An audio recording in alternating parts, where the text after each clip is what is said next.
In my last video, you got to see the very first dungeon inside of Chrono Odyssey, and I asked you what your opinions of what you thought the game was going to be just looking at that dungeon.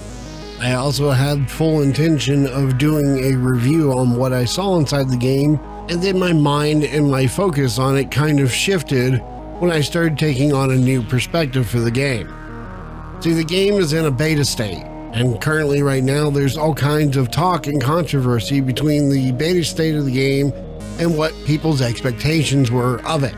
This drew a lot of content creators to make videos on the game based on the kind of bugs they experienced or whether they actually had a good experience inside the game.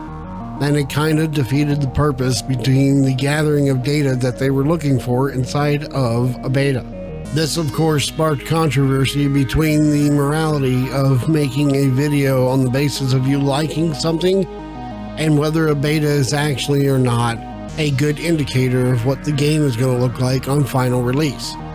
This also tended to roll into another story that you'll hear quite often when it comes to this game, in saying that we were looking at an older build. This drives a very wide range of divisive opinions from a lot of larger content creators with bigger brains than me. So there are reviews that are out there that you can find that will provide you with more perspective and more information about the game and their experience that goes deeper than just looking at the tutorial and the first boss and maybe a little bit more after that. See, what I'm looking to discuss for the game is just simply its design principles off the bat. It doesn't matter whether the beta had bugs or not, or whether characters were floating, or whether you fell through the world. I expect tons of issues inside of betas, alphas, and any number of things. And we're always on the latest build, according to a great number of people that have been testing games and looking at betas longer than I have, that we're always going to get the most stable version instead of the current version, because the current version is going to have issues they want to work out first. That's why they're not stable in the latest build. So the argument that's been floating around about us not having the most latest and greatest build, that's correct. We do not. But it also is irrelevant to the conversation that most people have been having, which is the game's design principle. Just through the tutorial phase alone, I had trouble making myself even be invested into the game.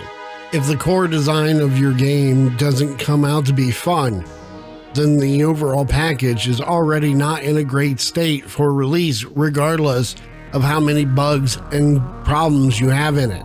See, the game has an overall dated feeling, even if they were to polish it. Barring that you get really deep into the game, I have managed to watch people that have played further than I did to see how it turned out, and it still doesn't remove the fact that a 4-year-old game like New World already feels the exact same as this game.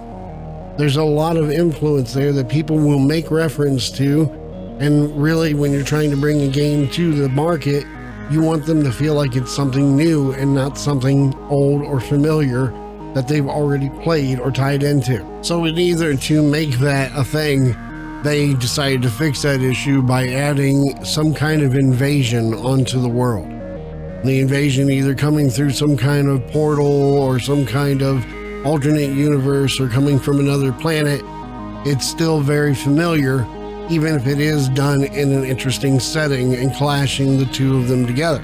So surprisingly, I actually really enjoyed the concept and even the idea of where it was going.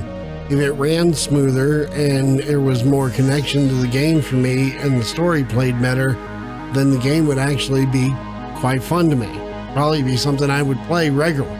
However, I tend to be the target demographic for this, and you're going to find some real issues when it comes to maintaining a static player base for the game based on the fact of how familiar it feels as to other titles. Right now, I believe we're in a state of gaming in which we have a lot of titles that are coming out that are very large attempts at trying to provide quality of life items to other types of games that already exist. For example, Dark and Darker, and then you have a game coming up that I'm also going to be doing a review on called Mistfall Hunters, or how you have Arena Breakout and how it's constantly being compared to Tarkov. That seems to be lacking when it comes to this game, and it just feels like every other game. If I wanted to play something that was like this, I would just go over and play Throne and Liberty. However, there is a small niche of people, including myself, who love these types of games and the grind that comes with it, just simply because it's something new. That, however, I do not think is going to be enough in either to keep the game running. I'm sure the game, when it goes live, is going to have a huge splash and then maybe some problems after that, depending on how well the game sorts out the problems that we've already seen inside the beta. That's a long way to go. I also find it a bit too early to be throwing stones or singing its praises, because what we saw was nothing in particularly exciting. Sure, the content was great and it was new, but it's also going to have to climb over the hurdle of first impressions that people get from betas, because they have a hard time separating beta from final products. So when you start looking at the reviews for this game, if the reviewer that you're looking at is showing you a definitive point of view to how they feel about Chrono Odyssey, it's a bit too early for that for me. And that's something you'll have to make up your mind for yourself. We've seen plenty of examples of developers that have put out terrible betas and have redeemed themselves on launch, just simply because a good portion of us don't exactly know what happens behind closed doors in game development.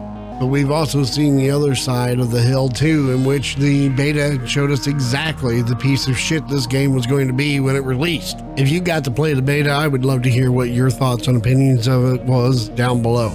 My name is Gumurak, and if you haven't hit the subscription button, hit the bell notification, thumbs up, and all the things it does to help the channel, please do so. It helps out the channel a great deal.